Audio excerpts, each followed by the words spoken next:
Hello and welcome to the Whisky Comedian podcast. We're here in the Whisky Rooms on the Mound in Edinburgh during the Edinburgh Fringe 2011. I'm joined today by Ben and Tom from dwink.com. They're doing a show here at the Fringe called the Thinking Drinker's Guide excuse me, the Thinking Drinker's Guide to Alcohol, which is on every day at 1 PM at the Pleasance Courtyard. Yes, right, yeah, that's the one. Well, hello guys, how you doing? Good, yeah, really very good. Yeah. You enjoying your Fringe?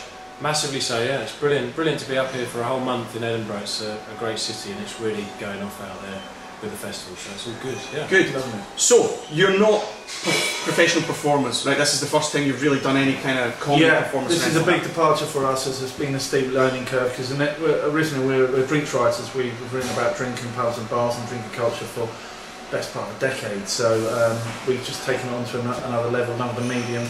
And we're doing the show. We're trying to get people to drink less but drink better.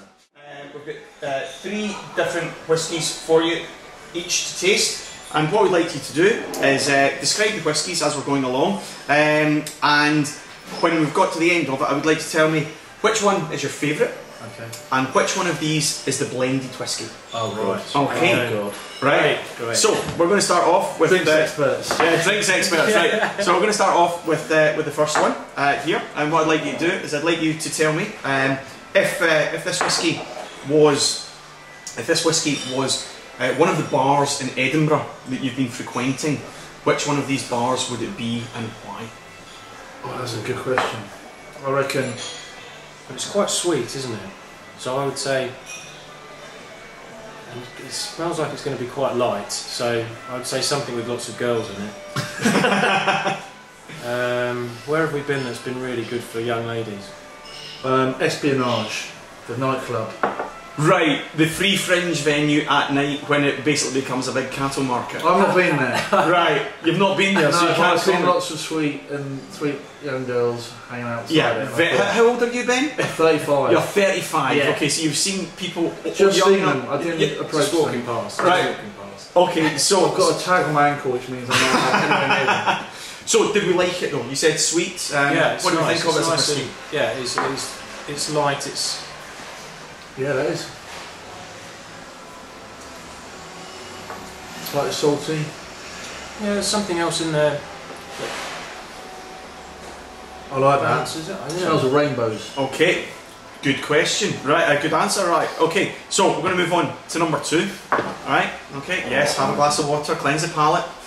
Professionals, they know what they're doing. The rest of the boys are just cowboying it back. Right. So this one, what I would like you to do is I'd like you to tell me if this whiskey were a country in the world, which country in the world would it be and why? Oh, I think it might be somewhere in the Caribbean because it smells a bit sort of agricultural, like an agricole rum. There's something in it that's quite grassy.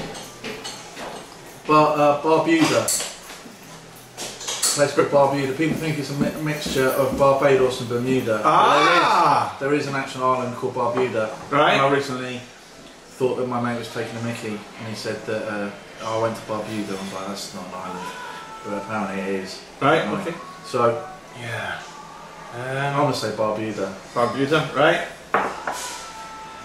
I don't like it. I don't like the nose of it so much, so I'm going to go with France. It smells a bit weird.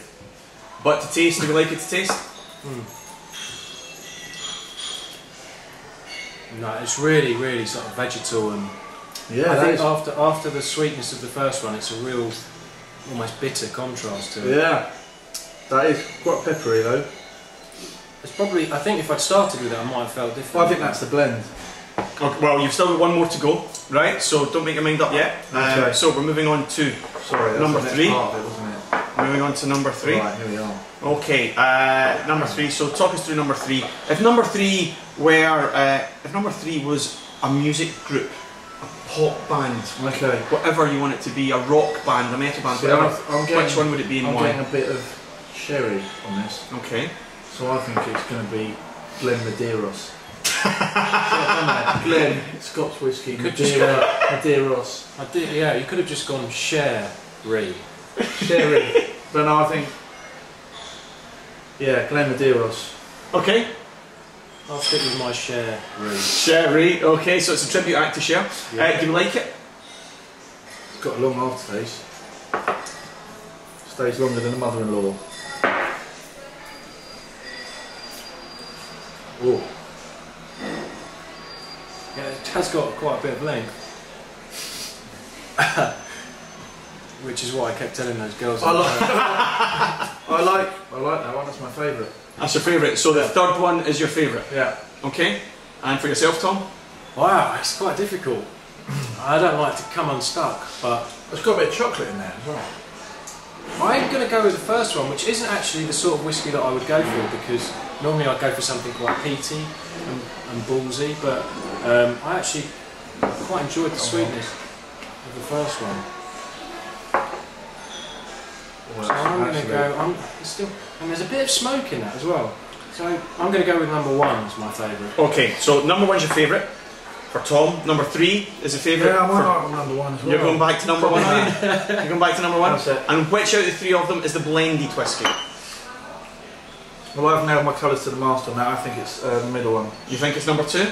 I think it could be number 1, just because they have, it's got such a rounded, balanced quality to it that actually it could be an engineered quality. Tom, your favourite was number 1? Number 1, yeah. Okay. No, yeah, my favourite. Yeah, his favourite was number 1. And that is Monkey Shoulder. And it's the blend. And it's the blended Well, I whiskey. called it. And I'm not ashamed to say He called that. it right. It's a triple malt. He got it right. It's an absolutely fantastic whiskey, which we gave to one of the comics earlier on in the run. Can't remember who it was, but it's a cracker. Brilliant value for money, this Monkey Shoulder. It's only around about £25, and you're getting one of the highest quality malted blends that's going. Okay, so there is no situation in life that is not improved by the presence of a monkey. Okay. Yes. Yes. Now you said that you thought that number 2 was the blended whiskey. I thought it was blended. It might not be. Well, it might not be. But you didn't like it. No, I did. I had a bit of sherry in there. I thought I had a bit of sherry. No, that was number 3. That was number 2. Number 2. Number 3 is the sherry. Oh yeah, but number 2 is. Yeah, you thought number 2 was quite harsh. Number 2 is another blended whiskey. It's the Black Grouse. Okay. I said it was blended. Right, not a bad blended whiskey. It's not a bad blended whiskey. No, but it's still a blended whiskey nevertheless. Okay, right. And Ben, drinks writer extraordinaire. Okay, here we go. Here we Stitch go. up. Right. Okay. Number 3 was your favourite whiskey. I loved Number it. 3 is the Red Label. There we go. So all 3 of them were blended whiskies. But all 3 were very, very different in quality and taste. But it just goes to show that whiskey is far, far better than any of the rubbish that you guys are doing in your show. If you go and see the guys' show, you'll get some beer, some vodka, some gin, some tequila, some rum, and some absinthe. Okay, you come to Whiskey for Dummies and you'll get lots and lots of whiskey. Johnnie Walker Red Label, the biggest selling whiskey in the world.